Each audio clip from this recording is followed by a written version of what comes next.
morning, everybody. I love you guys. I'm proud of you. It's good to see you today. Hope you had a good day yesterday, a wonderful evening, and a delightful dinner. And I hope you're well rested. And I hope you are at peace with yourself, with your life, with the people around you, with the world in general, with the universe, with your Heavenly Father, if you consider Him your Heavenly Father.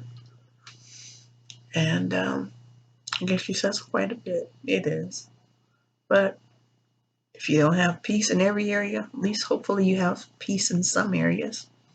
Some peace is better than no peace at all. You know what I'm saying? Sometimes we go through seasons where everything is a challenge, you know? It's like you try to do this isn't working. You try to do that, that's not working. And every time you try to go forward, you hit a roadblock. And if you decide, let me try to go back, you hit a roadblock.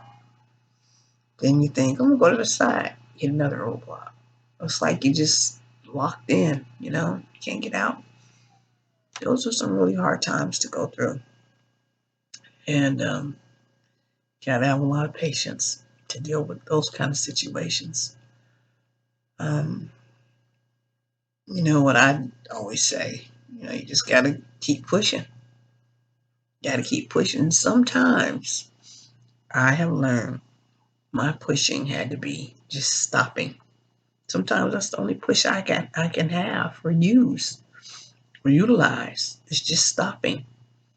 Because I've tried everything and nothing has worked.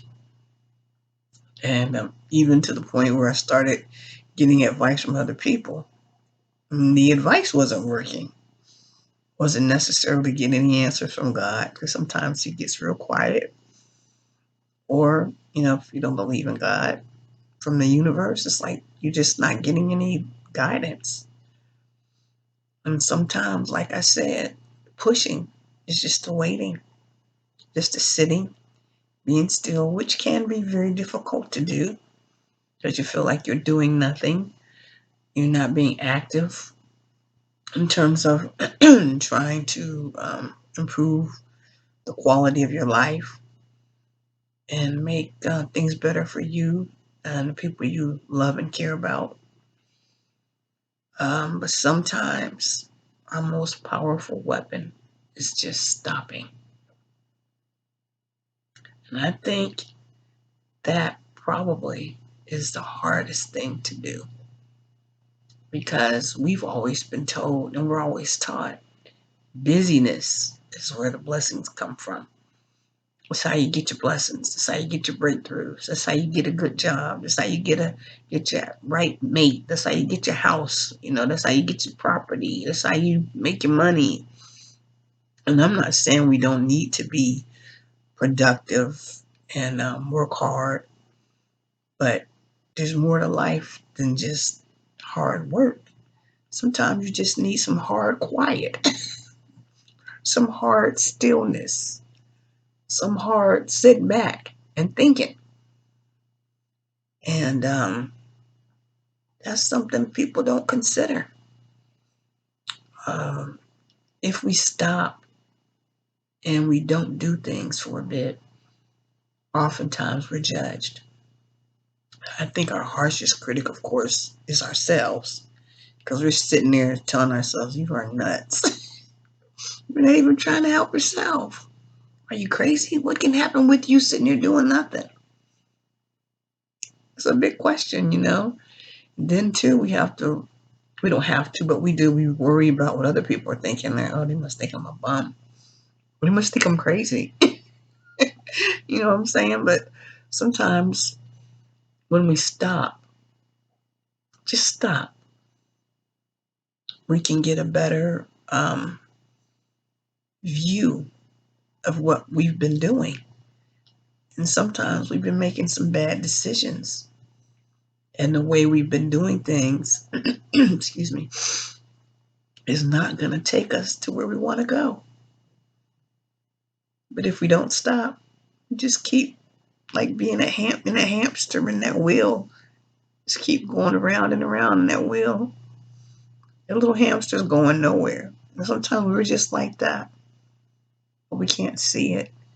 So when we run into this roadblock over here, it seems like it's different from that one, but it's still the hamster in the wheel. You know what I'm saying? It's a different roadblock of sorts, but it's still some kind of similarity. All the roadblocks have some kind of similarity to them, which we can't see. And actually, we're the real roadblocks to um, us getting to where we want to get to.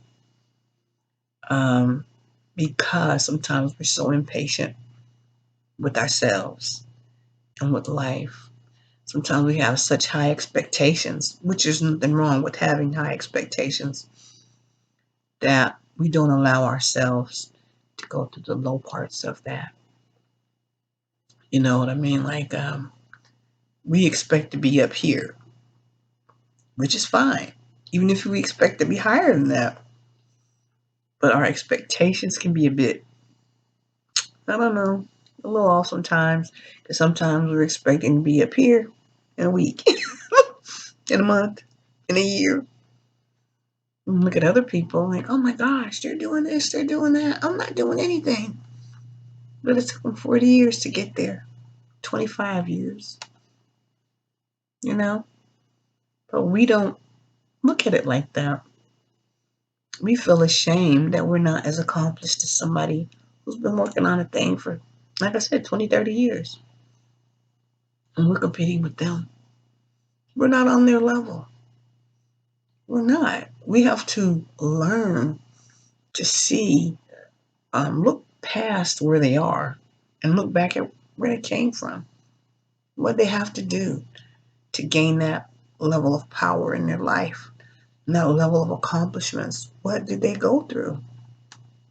You know, because we don't know.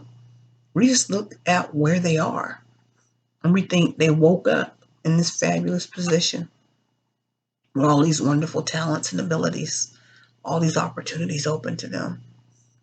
We don't know where they came from. And a lot of times we have unrealistic views. I hate to say it, people, but sometimes we do. I'm not saying we can't accomplish our goals, but sometimes our ability to wait and allow time to just take its natural course, you know what I'm saying, where we're not trying to rush to do or be. I mean, what's the hurry? What do we have to prove? And excuse me, do we have to prove how smart we are?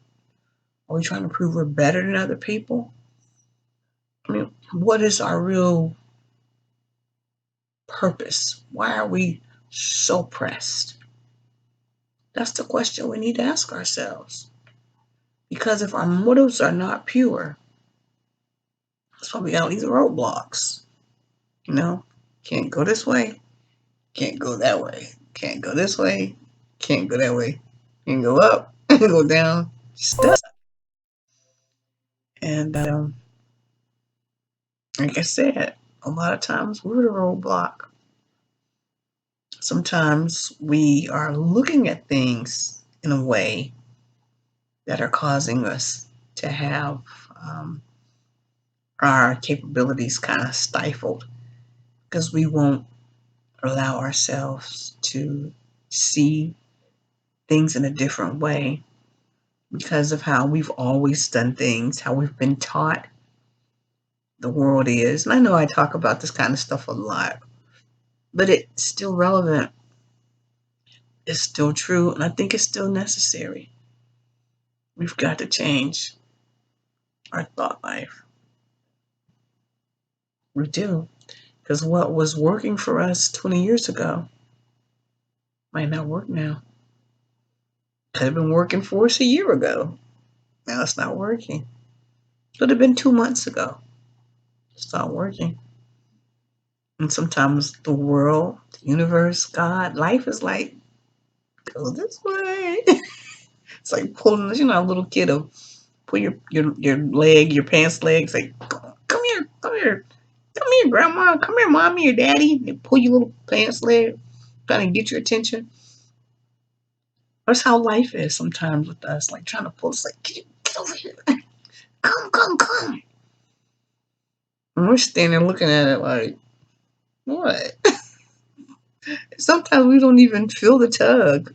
We're so desensitized to hearing anything outside of our own opinions, our own lofty viewpoints, because we think we're so superior, so mighty, so amazing. And I'm not saying that we're not, but we're not above making mistakes, being wrong. We're not above needing to change. We're not above needing help from other people. We're not above needing to say, I'm sorry, I'm wrong. We're not above those things. A lot of times, pride, like I said, is a huge hindrance to us evolving and going to the next point, next level. We're too big to look small or to look like we're less than anything. And I think that's a pity, because that pride can really ruin your life. It can keep you from being with the right person. It can keep you from having the right job. It can keep you from being a fantastic parent. It can keep you from promotions, because we have the expectation of going to the top immediately. No work, no labor, just boom. Don't work like that. Got to put our time in. Got to put in that work. Got to put in that work. Got to put in that work. Got to put in that work. And that's how it feels. You know, like, oh gosh, I'm doing this over and over again. When is it going to stop? Like, I guess as Les Brown says, when you win. When we win, that's when we can say, okay, I got it. So if we haven't won our little battles or our big battles, got to keep going. Got to keep pushing. Got to remain hopeful. Got to keep having positive expectations, because there will be dark days when it seems like nothing is moving and like nothing is ever going to move. And sometimes we'll have like teeny weeny accomplishments. You see a little budge of something, and then you think, okay, back on track. And nothing happens again for another year. It might sound like kind of like I'm exaggerating, but it can be like that. You know, I don't have I don't know, like a instant answer for everything. Because I'm looking for answers myself still every day. But I know if we persevere and keep pushing, and even like I said, even if the push is just stopping, you know, your head is still in the game.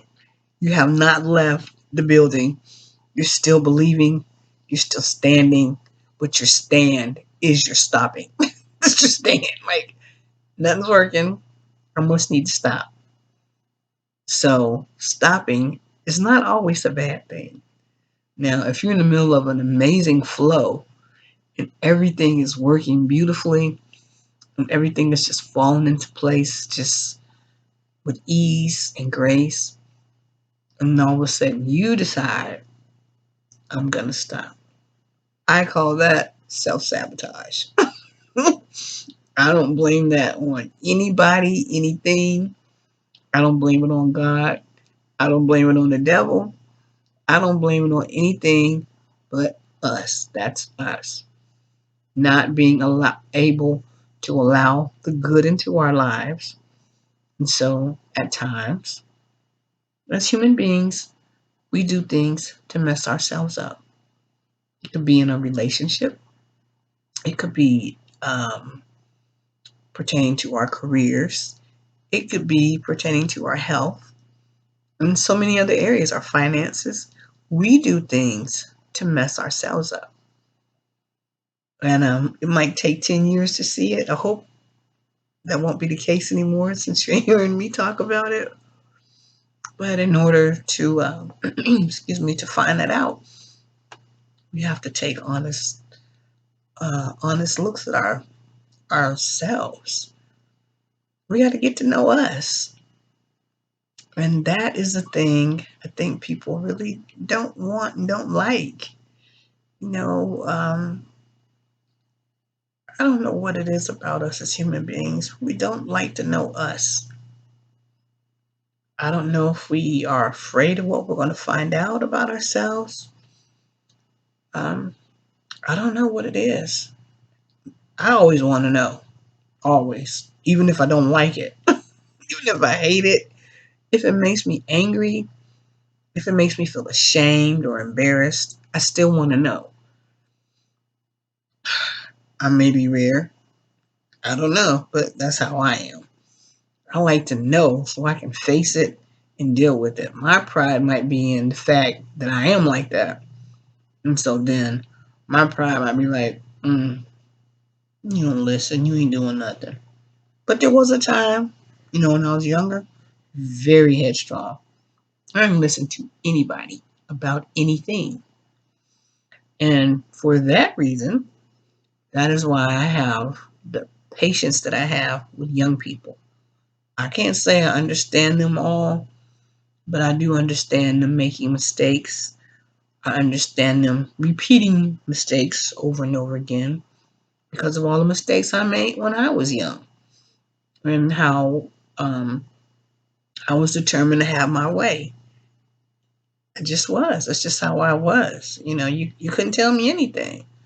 Well, life didn't go with me like that. And you guys know I'm a victim of child molestation, you know, from age 3 to 17 without any conscious memories till I turned 35. You know about that.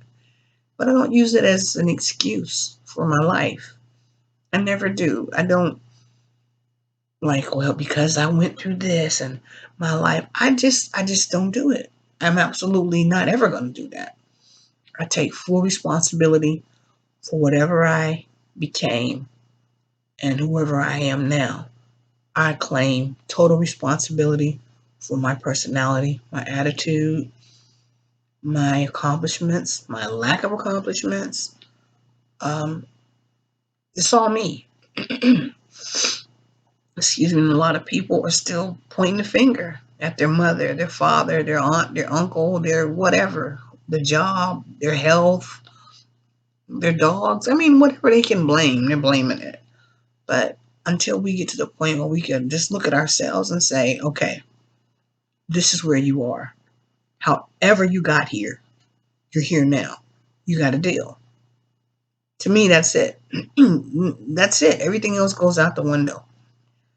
And we may take responsibility for a lot of things, but sometimes we just don't take responsibility for the things we end up doing because we know it's directly related to something that happened in our lives that we really didn't have anything to do with. It just happened. Again, it doesn't matter. It's still our lives. We have to own it. It doesn't matter. You know what I'm saying? Like, I try to think of good examples of things, but like, let's say your car. You just took your car and got it washed. So let's say it snows or something, and then right after you get your car washed, it starts snowing. Nobody was expecting it. So then in a few days after the snow and all that, your car is really dirty again. You're like, oh gosh. So what do you got to do? You got to go wash it again. Let's say you wash your car, run down the street, it's a big puddle. Somebody rides past you and rides through this big puddle, splashes all this ick on your car. Your car is dirty again. What you got to do? You got to go wash your car. Okay, let's say You're just driving. Let's say your car is parked. You come outside, there's bird poop all over the car. What are you going to do? You got to go wash your car again. It doesn't matter how the car got dirty. The car needs to be cleaned. Can we blame the birds? Can we blame the person who splashed the car?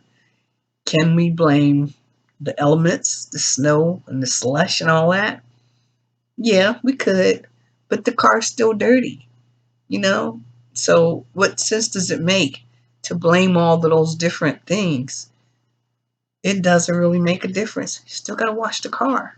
I think that's the same way it is with our mentality, our spirituality, our heart attitude, our character, our personality. I think it's the same way.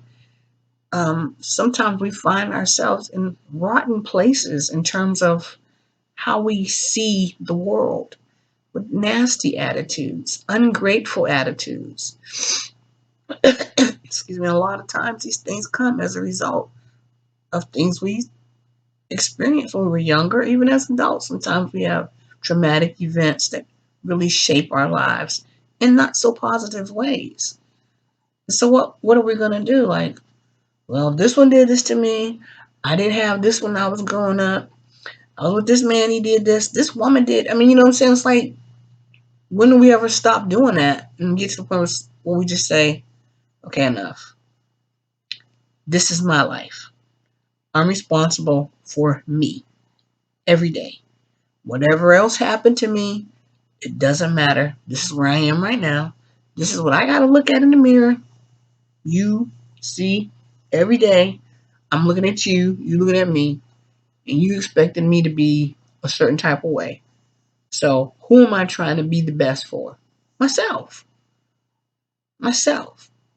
Or sometimes we're holding on to old stuff to prove to other people how badly they damaged us or hurt us or hard our lives, where we want people to know about it. Why? For what? What's the point? It's not going to enhance us. It's not going to make us better. You know, some of us are so determined to make people pay for things they did to us. We will stay in miserable places and be very unhappy because we want other people to realize the damage they did to us. I don't get that. But people do it. And I, excuse me, I think a lot of times we're doing these things and we're not even really aware that that's what we're doing. You know what I'm saying? So, anyway, you guys are incredible. I have enjoyed you tremendously. Um, thanks for tuning in. I love you very much. You know, you my road dogs. I can't wait to see you on Monday. Have a terrific weekend and be sweet and kind and have a lot of fun. So, peace. Bye bye. Oh, love you. Bye.